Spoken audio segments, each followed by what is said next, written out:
silent flute, and it managed to survive. After all these damn years, it's still working, you know, still plays, and it can still give it to you, you know? Yeah.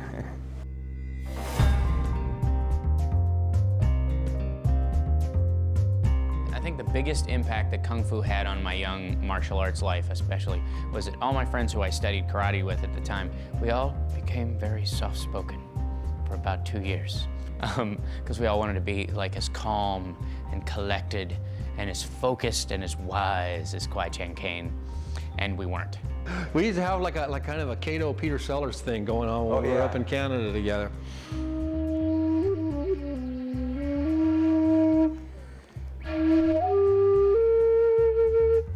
He made kicking butt look so cool.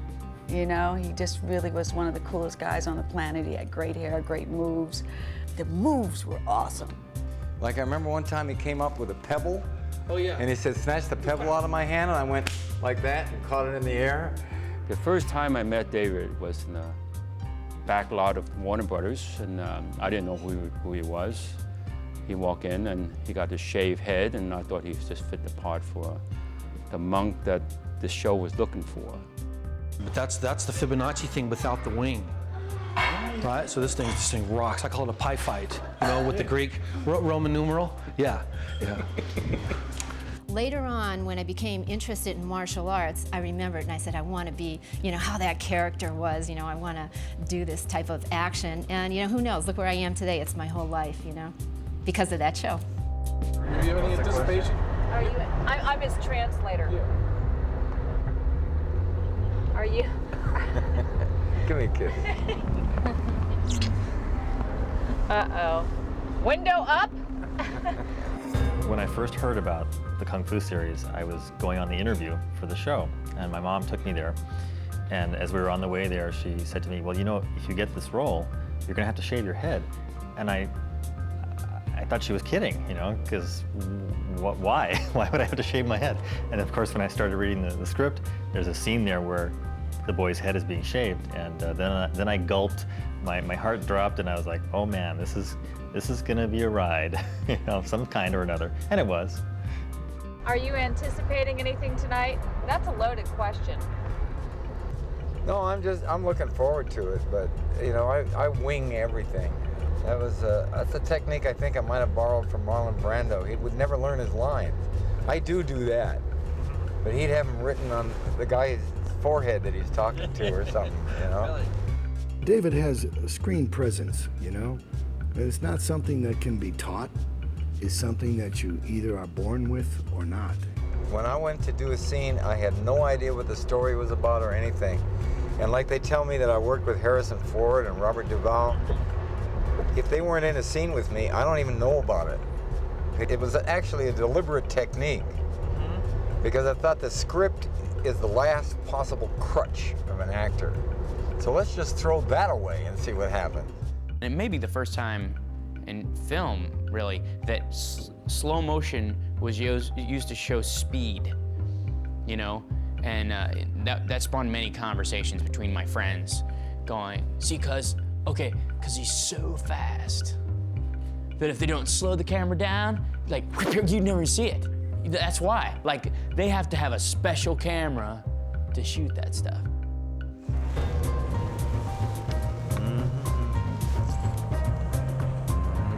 Okay, here we go.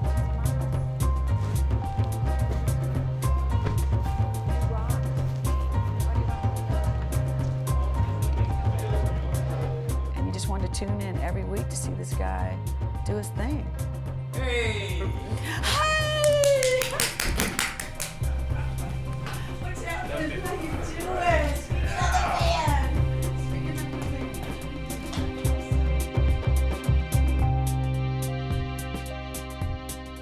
He said food's coming.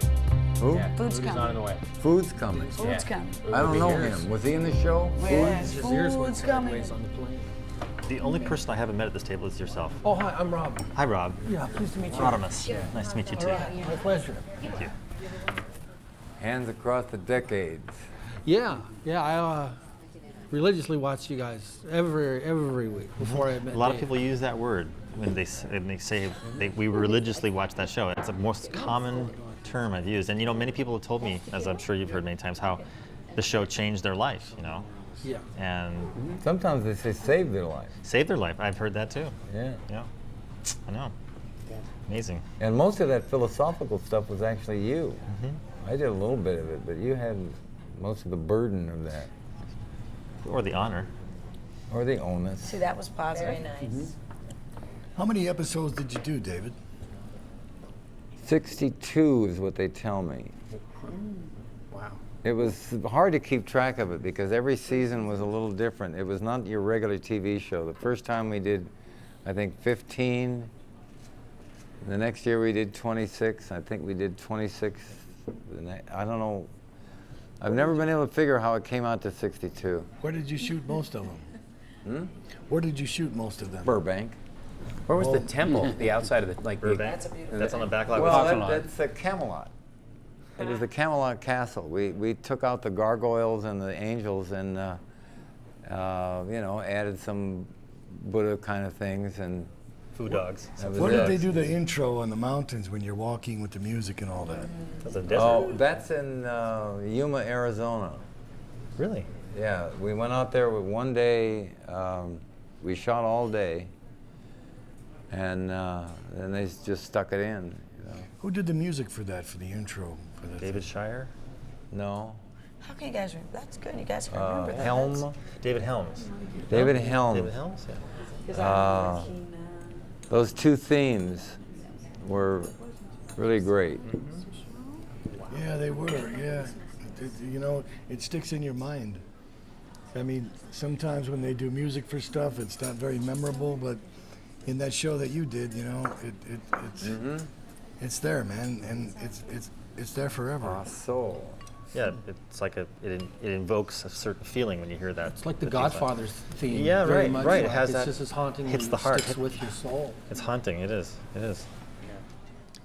Oh, people just like to see you kick the shit out of other guys, man. Yeah, out of Cowboys. Half the people did, but then that was their excuse for watching the rest of it. See. It was the only night of the week my parents knew where I was. It was every Wednesday night.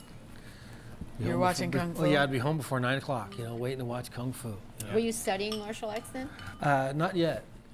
You told me that you saw a photograph on the cover of, I think it was Inside Kung Fu, That's right. where I was doing a very extreme polk stance. And you decided, I want to learn how to do that. Well, it was actually at the school. I'd already signed up. Really? With Sifu. And at that time, the current magazine that was on his rack he was selling was you were on the cover.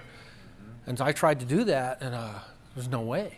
There's no way I could get my feet to do it or my hips to do it. And so he had told me, if you want to get good, you get limber. But it wasn't long before that. But that was definitely the influence. Or got to get limber.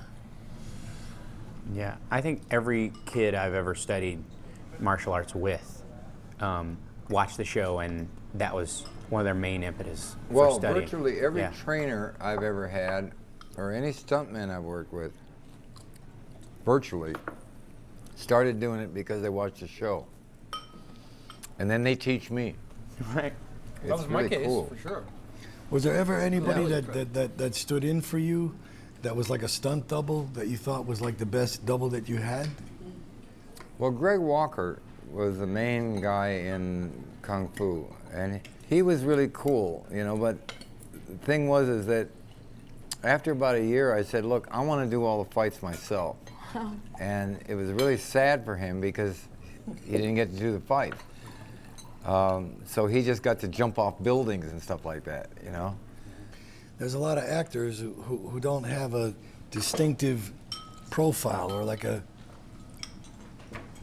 physicality, and I think it would be really hard to double you. It would be hard to it's find someone actually to do impossible. Greg did his best. It's actually impossible. And To move the I'll way tell I you move. a funny story, and that I had this dog, Buffalo, who I had on the set all the time. Oh yeah, with the eye, with the two different eyes, right? Yeah.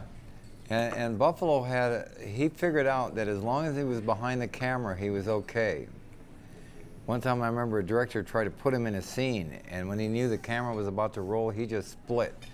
Because That's a his smart whole dog. thing was to stay behind the camera. He figured that out. You wanted to direct. Yeah. Well, no. But No, but he wanted to direct, right? after about a year of Greg Walker doubling me, now he's always walking around looking like me. He's got on the wig and he's got on the costume, right? And he tried to imitate my walk and stuff like that. And one day, Buffalo just walked up to him and went like that. I just hit his leg like that. Is that it? That's two. Like, I figured it out, right? A couple of times he would like run after Greg, thinking that he was following me. But he finally figured it out that Greg was me. You know what's funny? The first movie I did in America was Martial Law, and we had a table reading, and you were there, and the director said he wanted to have someone double you, and you said, no, I'm going to do everything myself. And I remember the director said, well, can you do a jump spinning crescent kick and go into a spinning top? And you went, yeah. And you got up off the table, you did the jump spinning crescent kick, went to the sweep, and I remember I was like going, wow, oh my God, it was like, you didn't even stretch or anything. You had these tight jeans on and you did it, and then the director then just kind of went, He was looking okay. I didn't actually connect with him. Yeah. Wow. Yeah, well, the jumping, spinning crescent kick was kind of my signature kick. I mean, that was the silliest thing to ask me because, that's the one thing that I really can do. When did you start, David? A simple roundhouse. When did you I start, can't David? execute. But when did you start, David? When did you start learning martial arts? When I got the job. No, but I mean, even way back before Kung Fu, did you? No, when I got the job. That's when I started. That's what. I had done a tiny little bit of middleweight boxing, and I'd done some gymnastics, and I'd done some kind of Western fighting, John Wayne style stuff. But you have more grace with what you do, and I just wonder when you started it. He was a dancer. When I got the job. What was the idea of it? So they asked you to do this thing, of this character. Well, in those days, we didn't know yet that in a martial arts movie, you really have to be able to do it. That was something we kind of created, because before that, you didn't have to know how to do anything. You could be just a total gentleman and walk in, and somebody else would come in and do all your athletics for you. Right. If you were playing a basketball player, somebody else would do the basketball. And it was kind of the beginning. I mean, they didn't really have martial arts movies before that. And but you made it all of a sudden, man. it became clear. I mean, you made it real. I really believed in the show, and yeah, you did. I put probably more sweat into it than I have in any other thing I've ever done. Except maybe this one we just did together. That's right. What do you think about some of these other cats that that? Well, it's apples and oranges. Basically, that's what he said. Look, I mean, I don't think there's another Shakespearean actor that decided to make martial arts movies. Yes. But the way you pulled off, like walking on the rice paper and stuff, to me, just with the, anyone else would have looked schooled or overeducated or cut and paste Walking kind of on style. the rice paper. Yeah. Well, that was the original first series. thing And we you ever pulled it off did. So with such mystery That was my and such first magic. stunt on Kung Fu. I got a story. And they didn't know what I should do. And what I did really was I didn't know any Kung Fu at that moment. It was like very early in the shoot. It was like the first thing. And what I did was I did a couple of ballet moves. And the thing was about the rice paper is that you couldn't tear it no matter what you did. It was butcher paper. It was so tough. There was no way. In order to get him, when he did his thing where he has to tear it, they had to wet it down. First they wetted it down. First of all, they couldn't find a roll of rice paper anywhere. It didn't exist at this point in time. And so then they got butcher paper. Then they had me walk on it. Then they had me twist my foot so that it would, after they wetted it, twist my foot. And then that looked really stupid. So then they glued rough sandpaper on the bottom of my feet and then had me walk on it, and that didn't work. And then they had me walk on it and then do the twist again, and it didn't work. And then ultimately, they just ended up cutting it. Ultimately, they panned down. Yeah. They pre-tore it. Could not tear this stuff. They went and tore it in a pattern. Right. And then they panned down to it. After you had walked past it. Correct. Yeah, I remember that. Hollywood trickery. Yeah. So in fact, we actually didn't tear the paper, but it wasn't rice paper, so. Right. How much of that did you bring in to Kill Bill? Well, in the training, I went really out there. I did a lot of stuff. In the actual movie, it all had to be kind of brought down to Intimacy. a very simplified thing. I think that that's a beautiful thing about Quentin, is that organically can really let characters, if something happens or something that you create in getting to know your character a little bit better, he goes with it. You know? How many days did you spend doing that fight scene with Uma? 5. Wow. Wow. Yeah. Me and Uma would say good morning, how you doing? How's the kids? Have breakfast and fight for 10 hours straight. How did your brothers feel about you playing that character?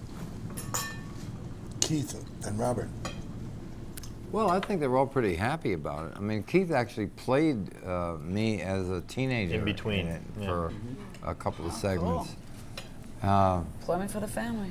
You know, everybody was hot for it. My father was a little mystified by it, actually. And I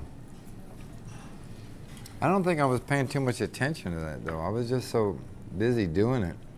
You know, I didn't even know it was a hit. Oh, really? Well, I didn't own a television set, and I never went out anyplace. You So wait a know. minute, you were filming a television show and you didn't own a TV set?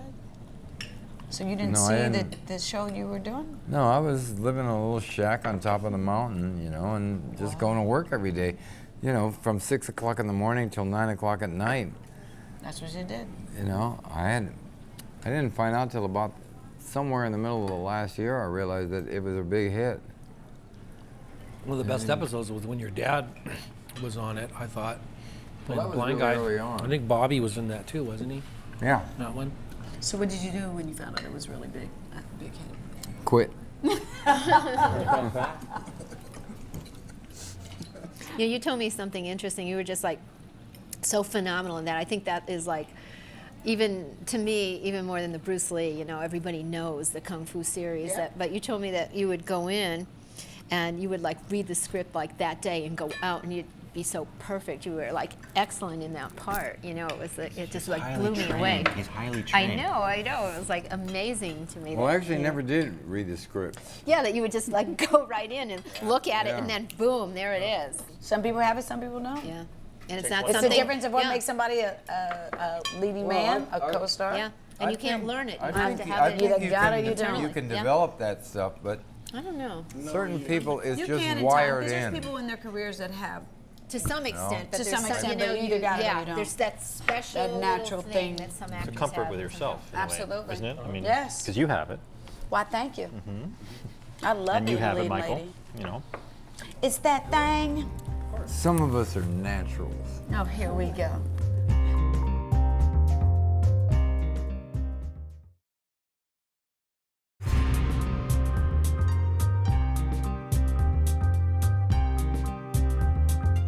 There's so many changes. You know, you were basically entering puberty when you were doing the show. I was 11. Every once in a while, 12. you'd ask me a question I didn't have any damn answer to. Was he a smart one? I'm not really sure about Damn, he got you with that one. that. But he was the perfect seeker. You know, Adventurous. always looking to find out what it was all about. Well, David represented this whole exotic adult world to me. You know, my mother sort of really kind of kept me protected, shall we say. How old were you then? I was 11, 12, 13, 14. Very influential age, right? And so there's actually an interesting story too. David and my mom came out in 1963 to screen test for Universal to be a contract player. And they stayed at the same hotel. They were on the same airplane, stayed at the same hotel. So when, you know, she found out that David was playing, she was like, oh my God, and it's like this whole big full circle. So she had all these opinions about David. Let the myth stand. A lot of people have said that there's some kind of big similarity between the Kane character and Bill. And, you know, I just think they're insane saying that. But Yeah, thank you. what I finally figured out is what they're talking about is I'm playing both parts. Right. It's that simple, right? But you know, even though in Kill You know Bill what I mean? you were a bad guy, but you still Yeah. we still loved Has you. nothing to do with being a bad guy. It's just, you know, I mean, I'm not a bad guy in the movie. You're I not. just, Yeah, you're not. You know, No.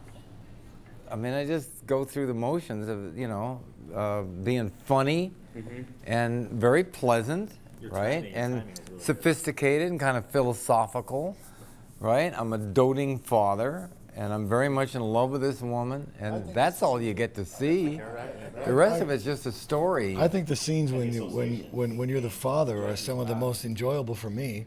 Yeah. When you're making those sandwiches.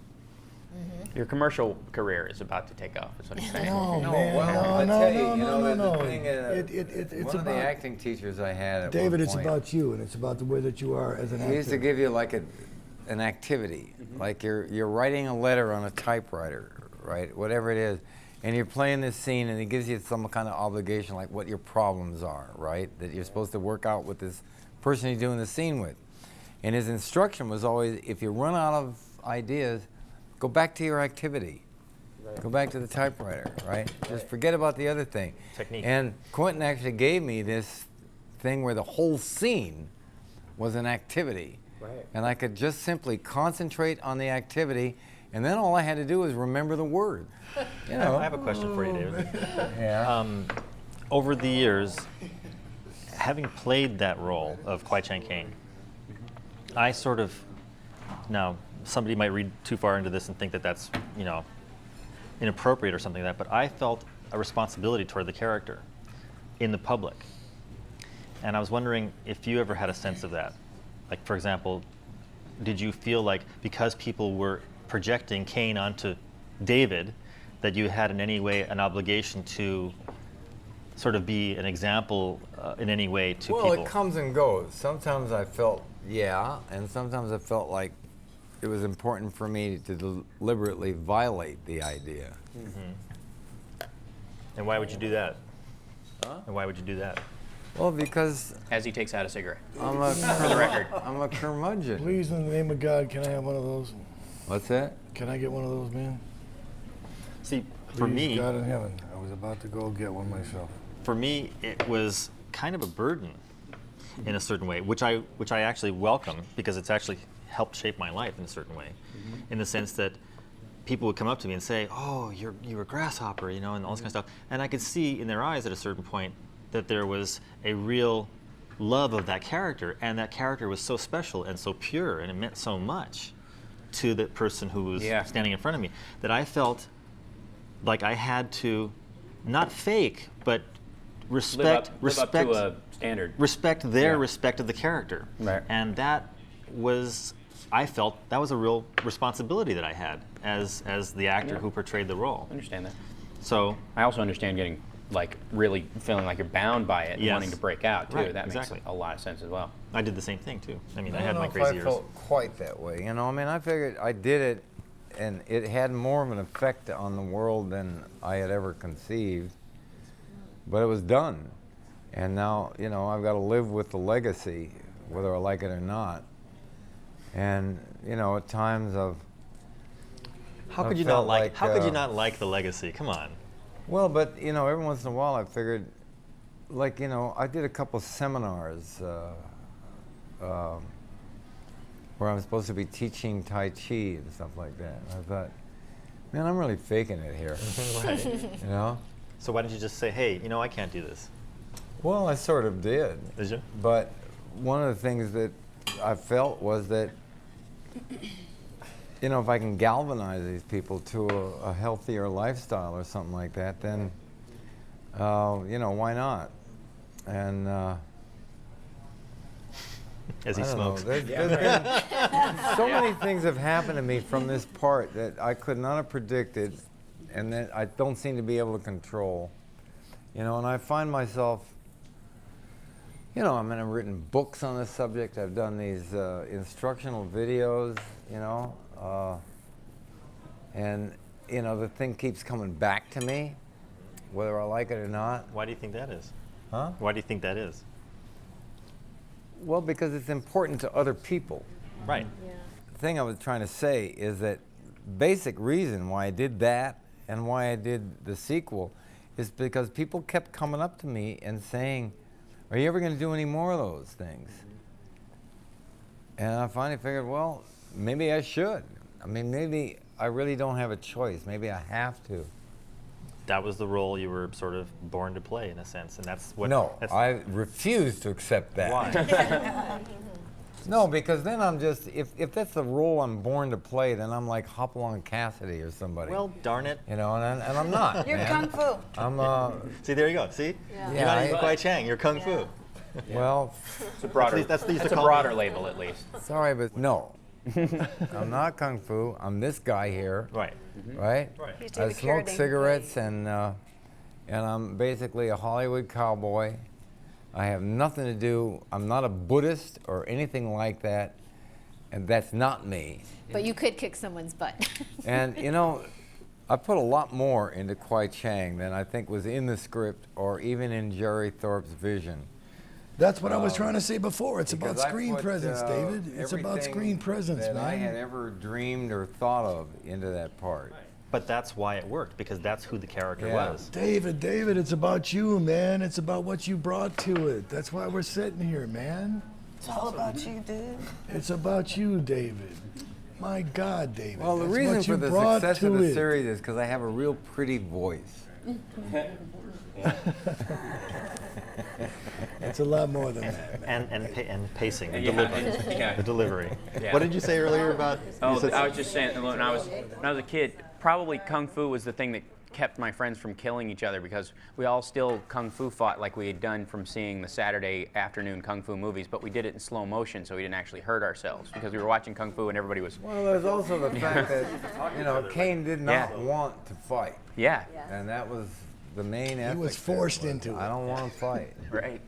And we all spoke a lot softer because of it. We would always talk Yeah, well, to our parents I got very that from quietly. Seafood. Don't make From me Cam kick your Ewan. ass. He did the third segment that we had.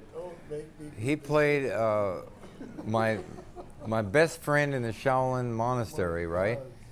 And we're supposed to have a fight with each other. They order us to have a fight with each other, and he won't do it. He will not fight me because I'm his best friend. And so they kick him out of the temple. And he had this scene where he has to leave the temple. And he'd never acted before. And when he's doing the scene, he started crying. No. And Jerry Thorpe, who was directing it, cut because he was crying. It was the weirdest damn thing. But I listened to his voice, and it was so soft and so just unassuming. And I said, that's how I should be playing this part. I don't think I've been doing it like that before then, but I adopted Cam's demeanor. That's really cool, man. That's Yeah. really cool. That's a great. And then, hey, we've been hanging together now for, what, 35 years? Yeah, it's been a while. Yeah.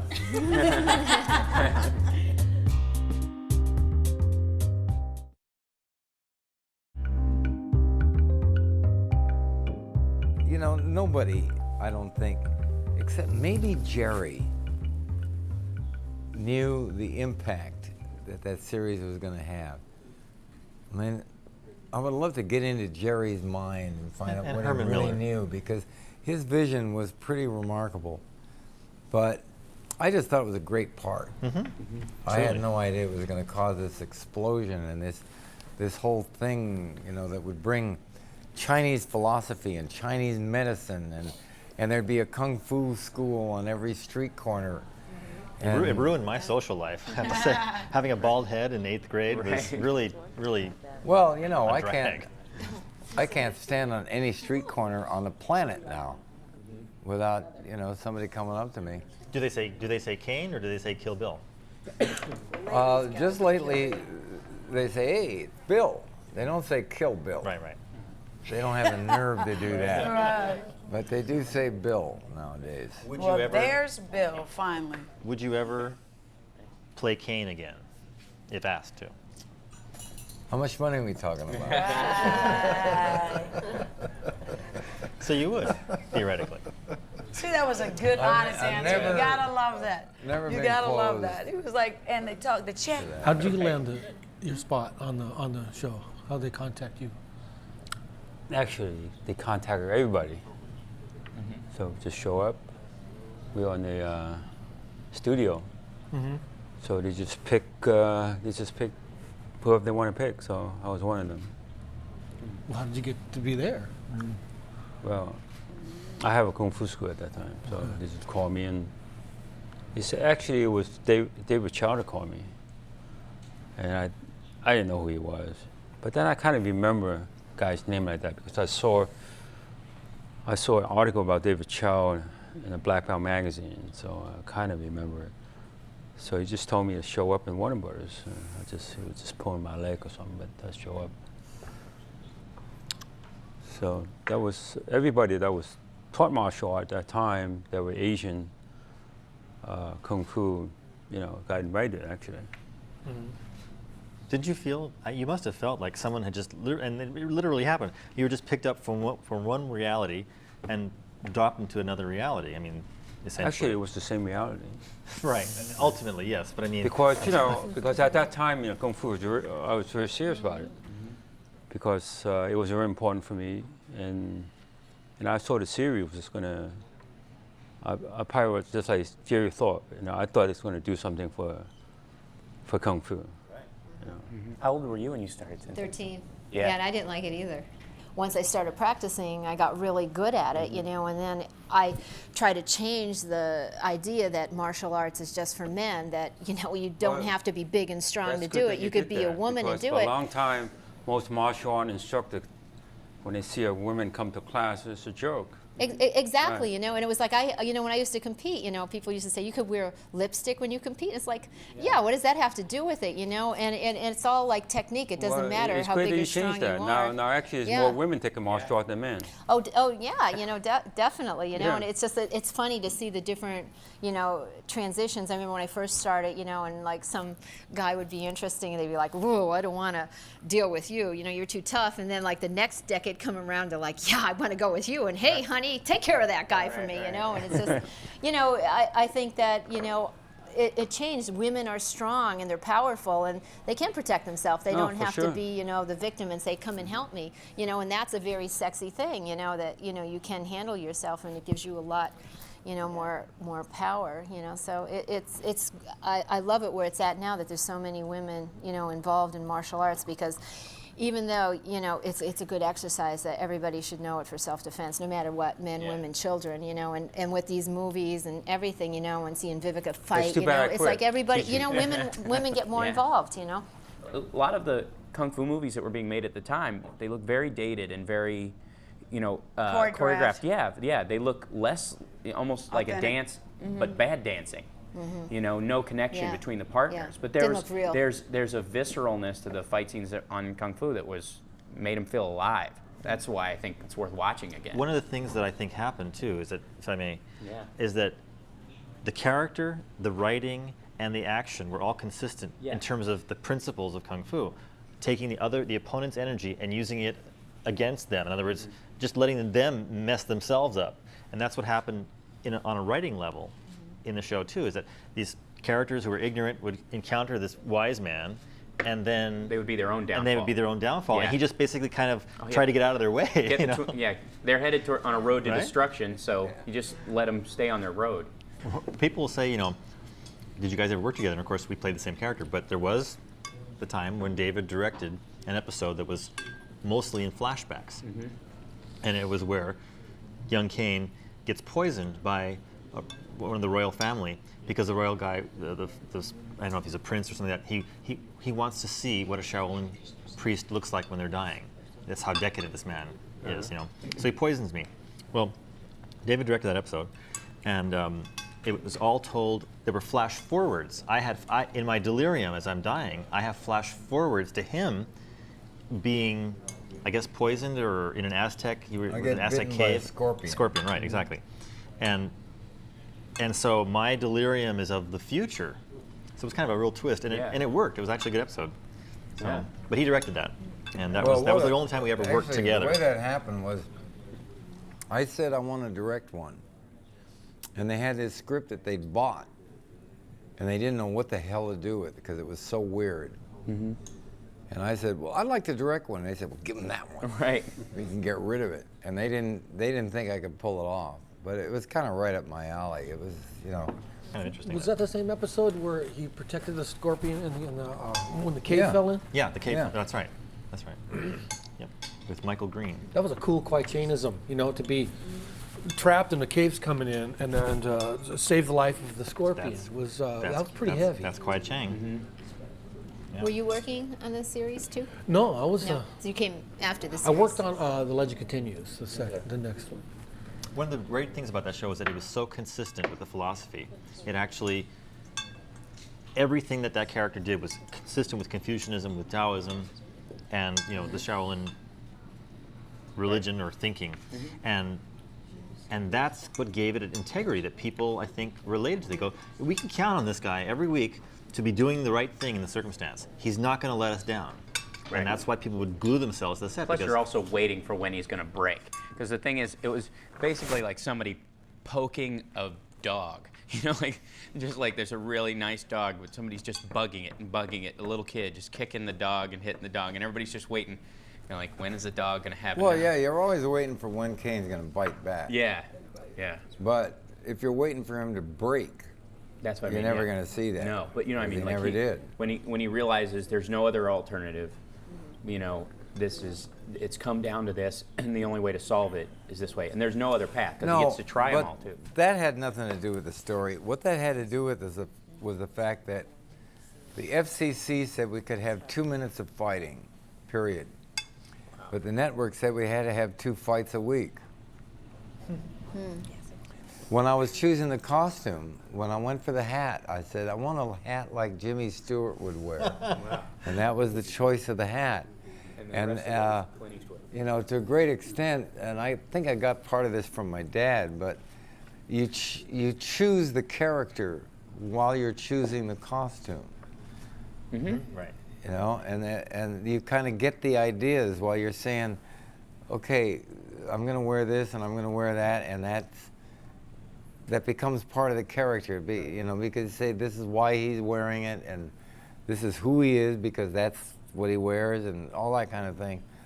And that was, and then there was this other element that I got the idea of, which is it's sort of like Clark Kent and Superman. Because this guy walks around and he looks like he's not dangerous, he's very humble, he doesn't want to fight, and at a certain point, he puts on that His gold silks. robe, Yeah, right? silks, It's like he went into the phone booth and turned into Superman, and he comes out, and he's bad, right? And all business at that point.